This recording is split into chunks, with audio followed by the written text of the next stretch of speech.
Oke. Selamat malam rekan-rekan sekalian. Terima kasih sudah meluangkan waktu untuk mendengarkan presentasi kelompok kami.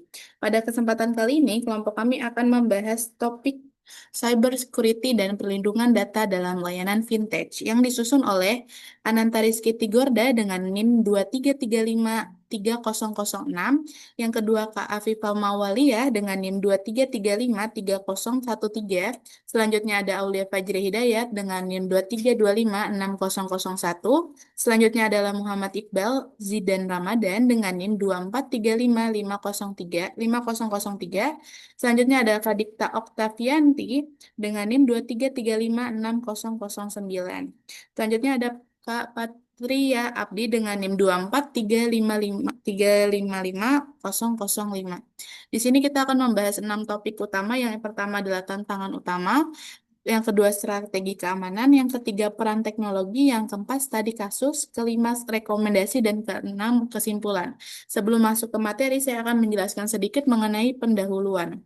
Keamanan data merupakan fondasi utama dalam industri fintech, karena data tidak hanya menjadi aset yang berharga, tetapi juga komponen yang sangat rentan terhadap berbagai ancaman cyber dan pelanggaran. Ketika terjadi pelanggaran data, dampaknya tidak hanya terbatas pada kerugian finansial yang signifikan, tetapi juga mencangkup kerusakan reputasi perusahaan yang seringkali sulit dipulihkan. Lebih dari itu, hilangnya kepercayaan pelanggan terhadap layanan fintech dapat berdampak jangka panjang pada keberlangsungan perusahaan. Oleh karena itu, perusahaan fintech harus menjadikan keamanan data sebagai prioritas strategi dalam operasional mereka. Hal ini mencakup penerapan protokol keamanan yang ketat, penggunaan teknologi enkripsi yang canggih, dan pengawasan yang terus-menerus terhadap potensi ancaman. Selain itu, perusahaan juga harus memastikan kepatuhan penuh terhadap regulasi yang berlaku, seperti yang terkait dengan perlindungan data pengguna untuk menciptakan ekosistem keuangan digital yang aman dan terpercaya. Lanjut, alasan mengapa keamanan data sangat penting dalam fintech. Yang pertama, menjaga kerahasiaan informasi pribadi. Maksudnya adalah melindungi data sensitif seperti rekening bank dan riwayat transaksi untuk mencegah pencurian identitas dan penyalahgunaan. Yang kedua, mencegah kerugian finansial.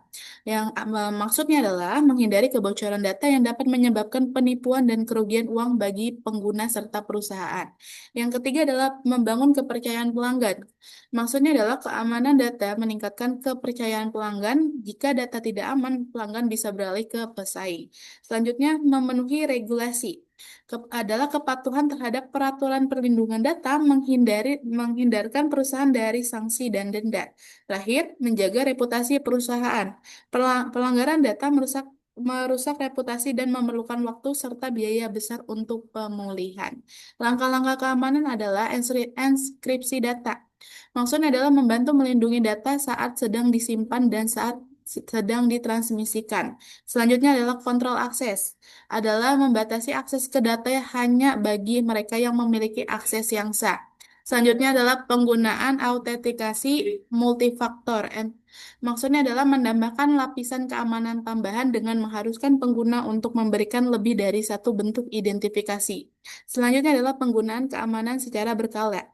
Adalah pengujian keamanan secara berkala membantu mengidentifikasi dan memperbaiki kelemahan keamanan dalam sistem. Terakhir, penerapan kebijakan keamanan yang kuat. Perusahaan fintech harus memiliki kebijakan keamanan yang jelas dan terstruktur yang menjelaskan bagaimana data harus dilindungi dan dikelola. Selanjutnya kita mulai masuk ke materi pertama, yaitu tantangan utama yang akan dibacakan oleh Kak Ananta Rizky Trigoda. Silakan Kak, waktunya.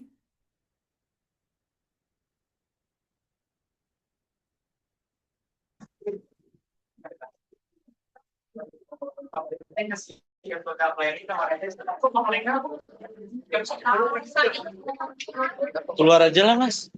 Keluar aja. Terus nggak bisa ini. Mana? Apa? Minum dulu. Kalau nggak minum bungkus.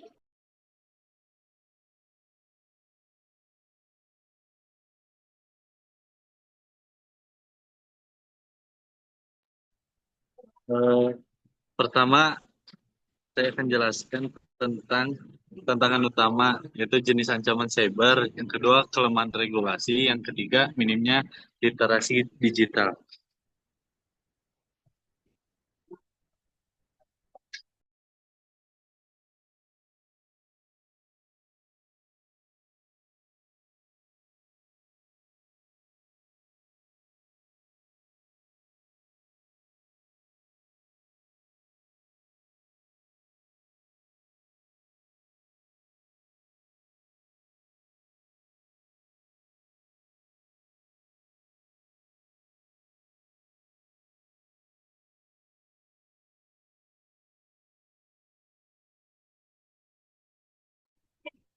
Di sini saya akan menjelaskan tentang yang pertama ada serangan cyber, yang kedua regulasi, dan ketiga literasi digital.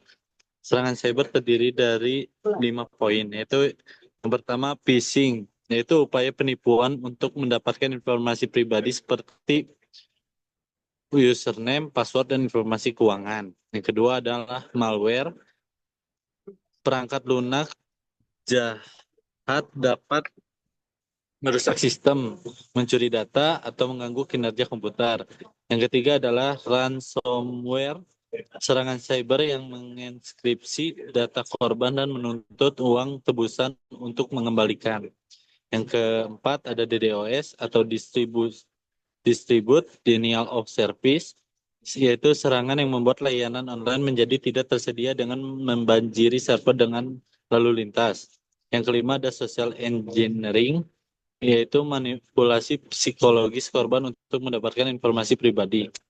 Dan di poin regulasi ada pelindungan data pribadi, yaitu regulasi yang melindungi data pribadi WNI, memberikan hak akses dan kontrol data serta mencegah penyalahgunaan. Yang kedua, RUU Keamanan Cyber, yaitu rancangan undang-undang untuk memperkuat keamanan cyber dan melindungi infrastruktur di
eh, yang ketiga literasi digital, yaitu kurangnya pengetahuan eh, atau banyak pengguna internet yang tidak mempunyai risiko berbagi informasi pribadi menggunakan password yang lemah atau mengakses situs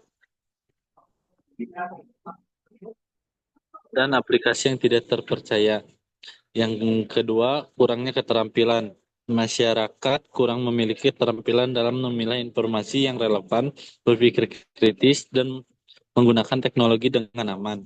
Dan ketiga, pentingnya literasi. Literasi digital membantu masyarakat memahami implikasi tindakan mereka di dunia digital, melindungi diri dari ancaman cyber, dan menggunakan teknologi dengan bertanggung jawab.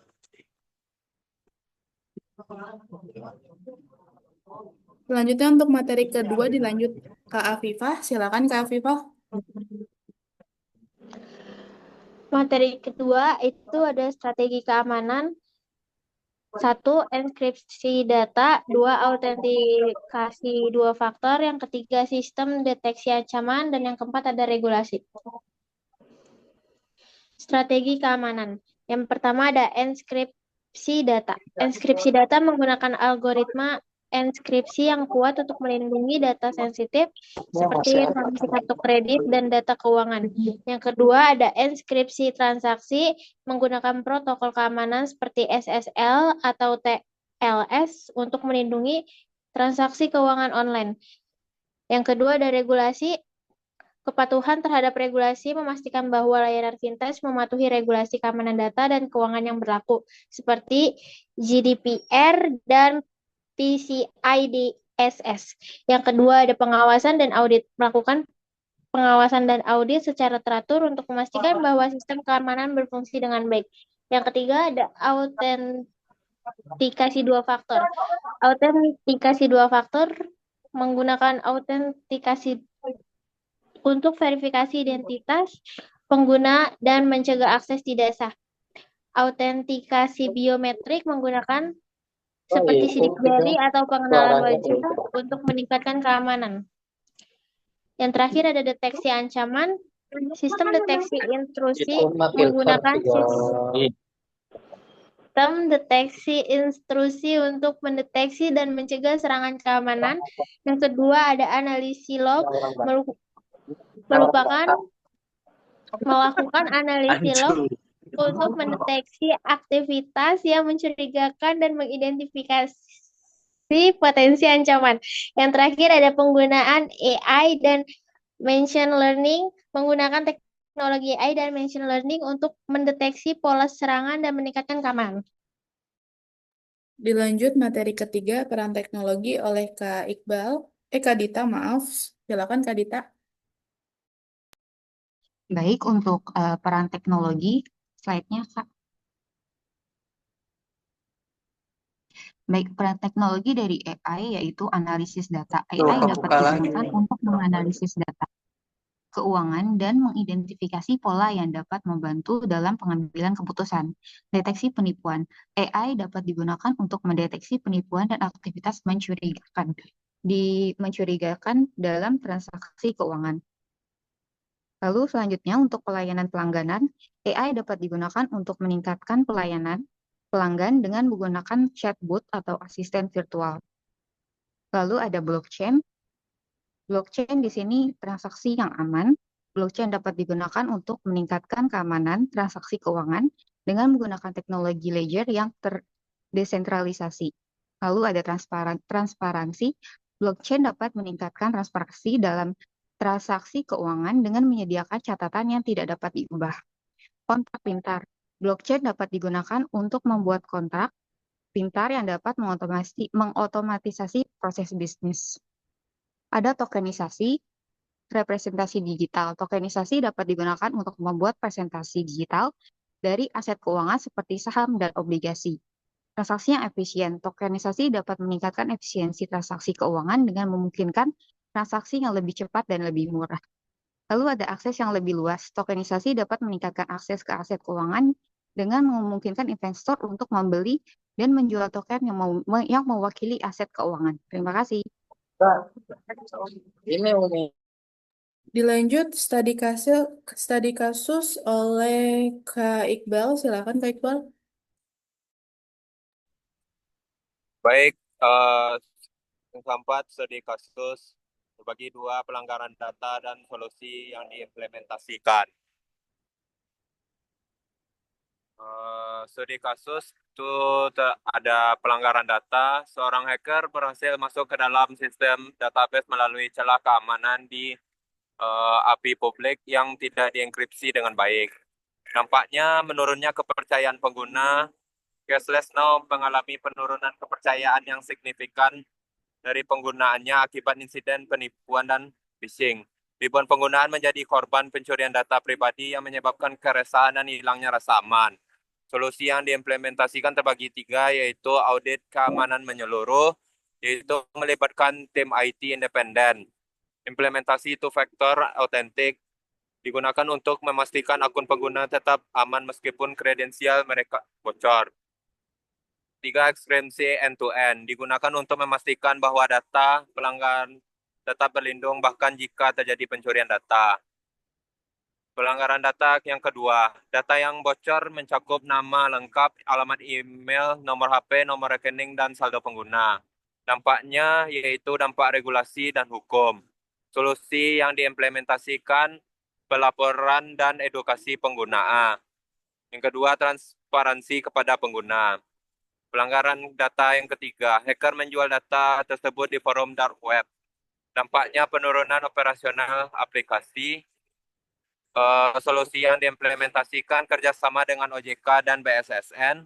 Yang kedua, compliance yang kuat atau patuhi regulasi seperti OJK nomor 13 POJK 02 2018 untuk mendorong inovasi keuangan digital yang aman. Selanjutnya,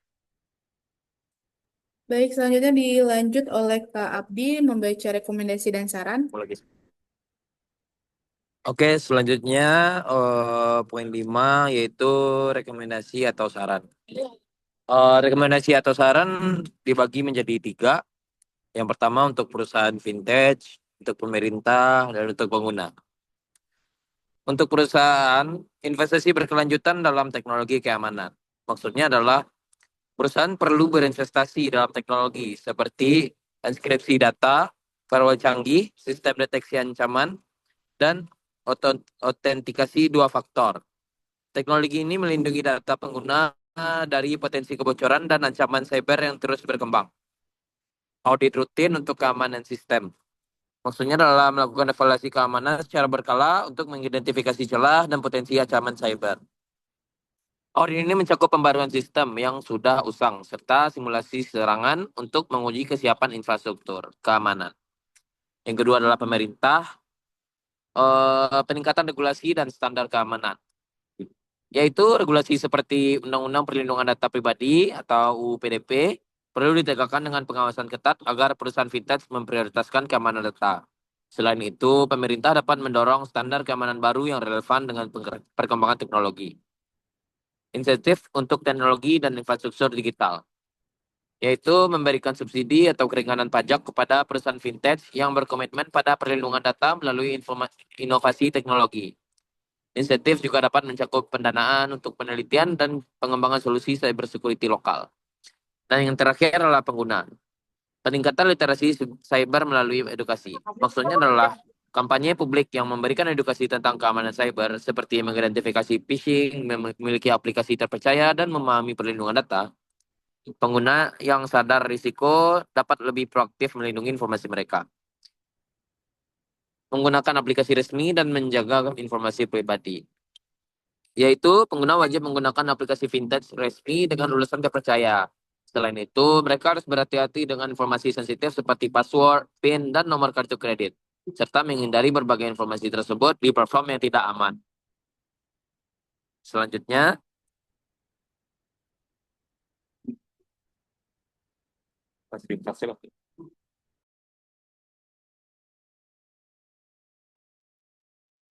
Baik, dilanjut Kak Abdi untuk kesimpulan.